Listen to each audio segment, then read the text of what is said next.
Hi guys, may gagawin tayo ngayon, isang automatic washing machine na dinala dito. May tumingin na raw, hindi na ayos. So check natin anong problema. Saksak natin ha. Yan. So on natin, power. Para matesting natin ng gana, spin. Start. So ayan, nakanain siya. So baka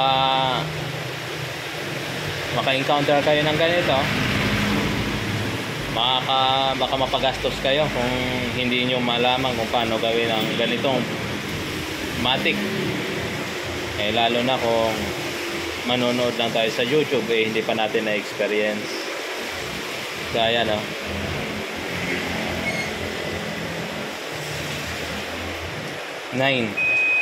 So ayan, U12 error. Karaniwan pag U12 error, ganitong mga Panasonic, ay ang ginagawa ay yung sensor.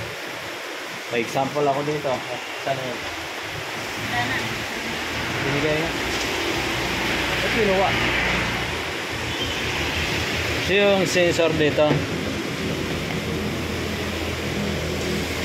na-check ko na po ito. So ini-explain ko lang para kung baka ma-encounter nyo. Una kasi papalitan natin yung sensor dito.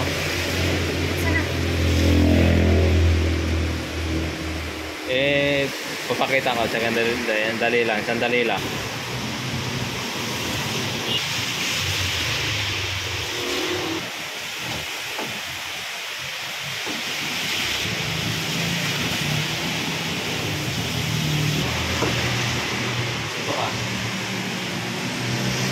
Ito, meron tong sensor na tinatamaan ng pinto.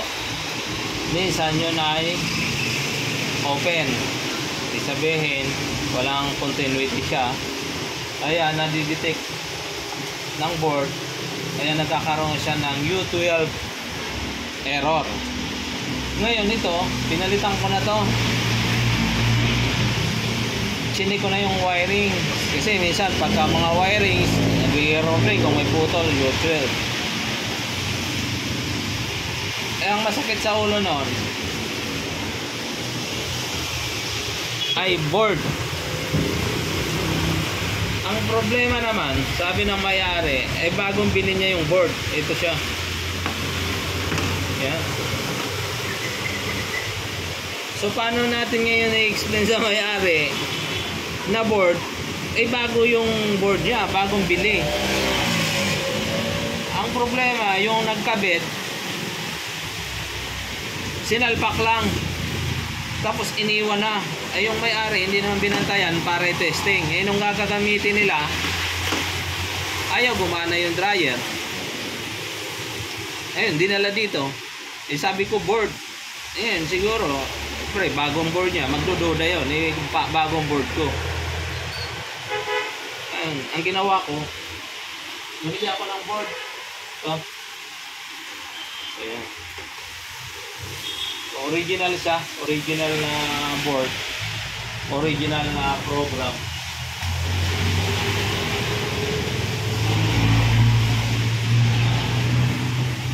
Original program. Okay, iti-testing natin kung board talaga. Kasi siyempre yung may-ari hindi makakapagpaniwala na sira ang board niya kasi bago. Kahit ako naman, bagong bili mo yan eh.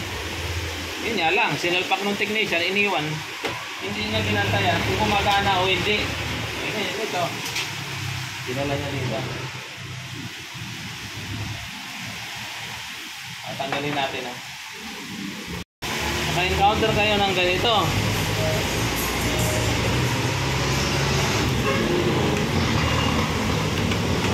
Tapos makabili kayo ng mga kung ano-anong pyesa, ang may problema pala board.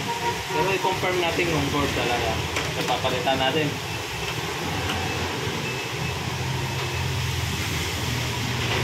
yung Panasonic na ganito, madali lang palitan ng board. Dito lang nakalak. Kalak lang yan. Tutulak mo lang siya.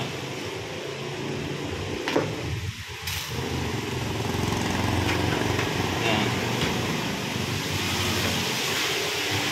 Bagong-bago nga. Oh. Kaya sabi nung mayari, bagong board. Sinalpak ng technician. Tapos hindi naman nila binantayan. Eh paggamit nila. Ayaw, gumana. Tinitext yung technician na gumawa. Yan, nagre-reply. Nagre-reply ka pa eh. Napabili mo na ng board ng mayari. Tapos, hindi pa gumana. Eh, anong gagawin mo doon?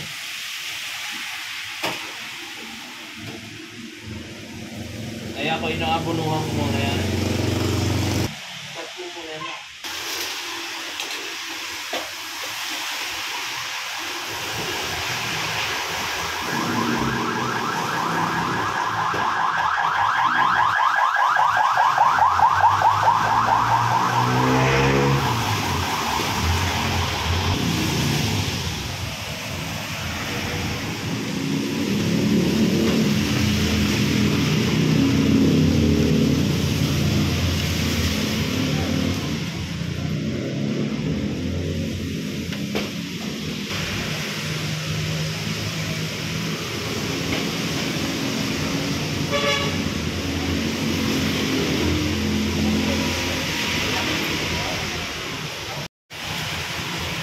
Ito ikabit na natin. Magkaalaman niya kung board talaga to.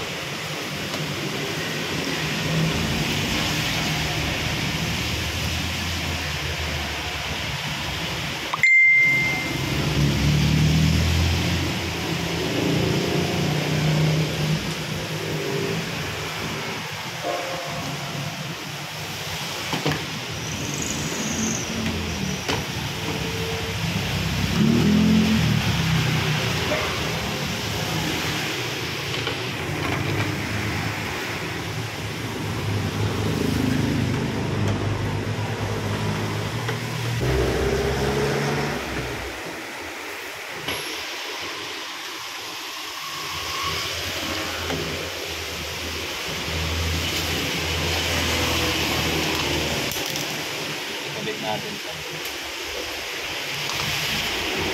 Siyempre hindi naniniwala yung may-ari. Bagong board din kasi yung kinis oh.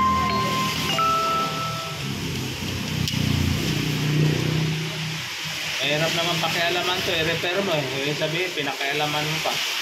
Sabihin ng may-ari, sinira. Oh.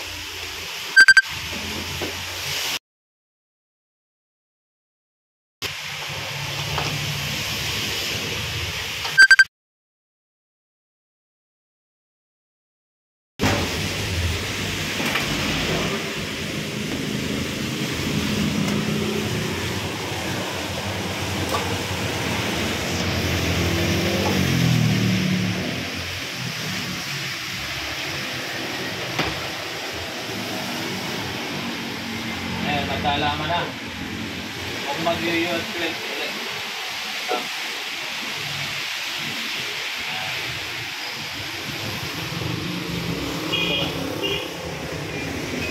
Power. Lagay natin sa spin. Start. So 11.7 kaagad siya. Kanina, bago mag-u-ut doon sa board na yun, 9. Tapos, yan. Umikot na siya. So baka maka-encounter kayo ng ganito. Ma-estimate nyo ng sensor lang. Tapos board pa lang may problema. Kasi yung isipin pinalitan na ng may-ari bago. Kahit pala bago ang board, tayong tiwala. Sumasablay din May power din siya lahat. Dito gumagana. Pero U12 pa rin siya. Na-confirm ko lang na board kasi halos yun. Na-check ko na lahat. Ito nga, gumagana na. So board nga. Hanggang dito, maraming salamat. Bihira lang tayo mag-upload. Busy tayo masyado. So ito ngayon, medyo interesting sa mga baguhan na gumagawa. Baka mapagastos tayo eh. Hindi pala yun ang sira. Ito.